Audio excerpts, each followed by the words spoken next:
And this is actually going to be a quicker presentation today because it's all about doing a 5-minute follow-up. So the first thing I want to start with before we talk about the actual procedure of doing this is going to be this concept here. And let me just make sure that I can see my chat over here. All right, perfect. So one thing that I always talk about with our clients and in our courses and all the stuff that we put out is the sales pipeline. This is where you want to live inside your firm, is consistently managing your pipeline so you can get consistent sales. Now, the pipeline is broken into 4 stages for the most part, and that is new leads. So everyone that is coming into your firm is a new lead, whether they're qualified or not qualified. Some people add an additional stage to their pipeline for marketing qualified lead. I just keep it to new leads, right? Everybody that's coming in for an inquiry, whether they're qualified or not qualified, is a new lead, right? These are what you would call raw leads in your firm. Now, from the new lead stage, people will go into the appointment book stage. So that means that a new lead has decided to book a consultation with you. Now, they have not yet shown up to that consultation, but they have it on the calendar and they're ready to come in for that consult. Now, ultimately, a certain percentage of those people are going to show up to their consultation. The higher that percentage, the better, because now we're getting more people through our pipeline. And then ultimately, there's going to be a percentage of the people that show up to the consultation that will close and become a client. And I just want to make sure you guys can see my screen here, because 1 second, hold on. All right. Yep. So again, there's a drop off at each point of this process, which is where the follow-up system that I'm going to show you comes into play. So again, 100% of leads that are coming into our firm are in the new lead stage. This is our largest stage. Now, a percentage of that will book an appointment, a percentage of that will show their appointment, and a percentage of that will close. In a perfect world, this would not be a funnel. This would be a cylinder where every single new lead that came into our firm closed and paid us as a perfect client. But unfortunately, that's not the reality of sales. You're not going to close everybody that comes into your firm. And so it looks like a funnel, and there are drop-offs between each stage. Now, where a lot of people get hung up in their sales process is they only focus on number of leads and closing rate, and they forget about every stage in between where you can get a lot of bang for your buck, and there's a lot of optimization opportunities. And that's what I'm going to talk to you about today, on how to approach this process and how to turn it into a daily routine so you're consistently following up with people through each of these stages and you're moving people through the pipeline. Because remember, in a perfect world, every single lead that comes into our system comes out the other side and pays us. So we're going to focus on unclogging this pipeline every single day. And that is our only job. So whenever you're thinking, what should I do? Who should I follow up with? There should be none of that inside your firm. It should be, let's attack the pipeline. Let's go through the stages. Let's follow up with the leads. And then we're on to the rest of our day. So that's what I'm going to show you now. So I'm going to get out of this presentation here. And this is a CRM system, right, that we use for our clients. This is a very simple CRM. I like it because it has texting functionality, and texting in B2C is really, really powerful because it's almost an immediate connection. But this is what a pipeline will look like, okay? And notice that the pipeline stages are the exact stages in that sales funnel. So we have a new lead column. We have a consultation booked column. We have a consultation attended. We have contract signed and payment. Now, usually, not always, ideally, everyone who makes it to the contract signed column is then paying you shortly after, because you don't want to just send out contracts for the heck of it. You want to make sure you're sending out a contract or a retainer agreement to someone who's willing to buy. You don't want to have a whole bunch of people stacked up in that stage. Otherwise, you're sending out agreements too fast. So when we're managing our sales process, this is a little counterintuitive, right? In the perfect world, you'd have an automation set up for your new lead column. So everyone that drops into your new lead column, meaning whenever someone comes into your website and fills out a form, or whenever someone calls into your firm, they drop into that new lead column automatically. Now, as soon as they hit that new lead column, they should get a series of text messages and emails and even potentially phone calls to get them booked on the calendar. If that process is not automated, then you can work that column, manually. Same thing with the consult booked column. Once they've booked a consultation, ideally they've done it through some sort of calendar software where they're getting followed up with to show to their consultation. In the consult attended column, what we're focusing on there is following up with the people who have said they're interested, or you've given them the price, and now you're going to try and get them to close. Contract signed, now we're chasing them down for money, and then payment, now they're part of our ecosystem, they're a client.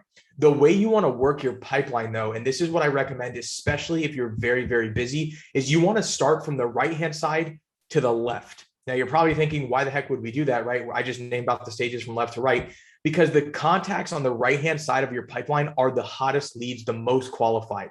And some of our clients will even go through and work the contacts with the highest value starting at the right-hand side.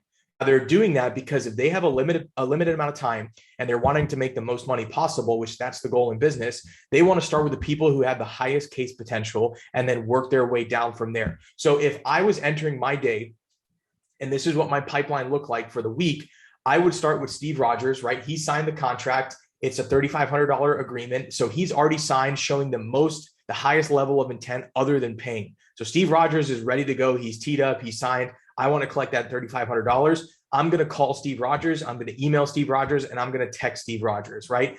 After I've followed up with Steve Rogers, I'm going to move to my consult attended stage. Now, there could be 5 to 10 leads in this stage. What I'm going to do is I'm going to work down the list from highest priority to lowest priority. So the people I think are most likely to close. So I make sure I follow up with those people. So I'll call Tony Stark, I'll email Tony Stark, and I'll text Tony Stark, right? I'll follow up with him multiple times to make sure that I'm getting him over to the contract signed and ultimately the payment stage. From there, the consultation book stage, you don't have to do a whole lot to this stage because, like I said, you should be using some sort of automated reminder for their meeting time. So if you're booking people on the calendar, if you're booking people for a Zoom, you should be using automated calendar software that sends reminders. Now, the cadence of these reminders is something that you can ultimately decide. But at a minimum, what I recommend you do is every 24 hours before the event, you send them an email and a text message saying, hey, your event is with the law office of Elliott. This is the Zoom link that you can use, or this is the number that we're going to be calling from, or this is the number that you can dial into. I prefer you reach out to them. So either Zoom or you call them, but those are your options. Then once you've done a 24-hour one, you could do a 4-hour one, you could do a 2-hour one, and you could do a 5-minute one, right? That's pretty aggressive. But it will improve your show rates. Now, if you're getting people consistently complaining, you can back off a little bit. But personally, I have 3 reminders that go out when people book a meeting with me, and that's 24 hours, that's 2 hours, and that's 5 minutes before, sending them the Zoom link every single time so they know exactly where to go to attend their meeting, right? So consultation book stage is not a stage that you need to be following up with unless you're doing extra credit and you're actually calling those leads the morning of their appointment and saying, hey, will you be attending your consultation? I would say that's extra credit, but if you're doing that, you're going to have extremely high show rates because they're going to say either, yes, I'll be attending, or no, I need to reschedule. In either case, you're not frustrating the person doing the consultation because they're not getting no-showed as much. So that would be extra credit. If you're working your pipeline and you're doing an amazing job of following up with all your leads, that would be the way to do it. Now, once you've followed up with your hottest prospects first, then we go into the new lead column. And if we're feeling froggy here, I recommend you call these people. If they're in the stage, we're emailing them and we're texting them, but I would go through and call each one of these people because they may not respond to your email or your text message. I would call them and try and get them over to the consult book stage. Now, once you've done that, right, let's say that I call Eric and I set an appointment, I put him into the calendar system, he's going to get his automated follow-ups. Then I would take him and I would move him over to the consultation book stage. And then hopefully Eric attends his consult. Then I would move him over to his consult attended stage. Then when I go into my workflow for the next day, he's in my attended stage. Then I'm going to call him and I'm going to try and get him to sign the contract and pay me. And hopefully that's happening relatively soon. So this is literally a 5-minute process. Now, if your pipeline is really growing, then it may take a little bit longer. But for the most part, if they're not qualified, you're getting them out of your pipeline. You're marking them as lost, and then they're no longer showing up in your pipeline. What an example of that looks like is, let's say I decided Eric was not a qualified lead anymore. I would go from status open to status lost, and then Eric is now going to be out of my pipeline. So now I'm not wasting any more time on Eric. I'm only focusing on the leads that have either not booked yet or that have booked and are qualified. And so this is going to streamline my day, and this is going to get you into a sales routine to where this is just another reflex. It's another piece of your day that you get into it and then you get out of it and you're back to being a lawyer. So this would be the process I'd recommend. Now you're probably wondering what tool this is. This is a white label CRM that we use for our clients. We set it up. We've set up the automations and it's really, really effective, but every single CRM has this functionality. So whether you're using Clio Grow, you're using HubSpot, you're using Salesforce, all of them have pipeline management Most of them have automations that can trigger based on a pipeline stage. So I highly recommend, if you're not using a CRM and this is not part of your daily workflow, you make it a part of your workflow. And I guarantee you that you will see tremendous increase in your sales closing rates.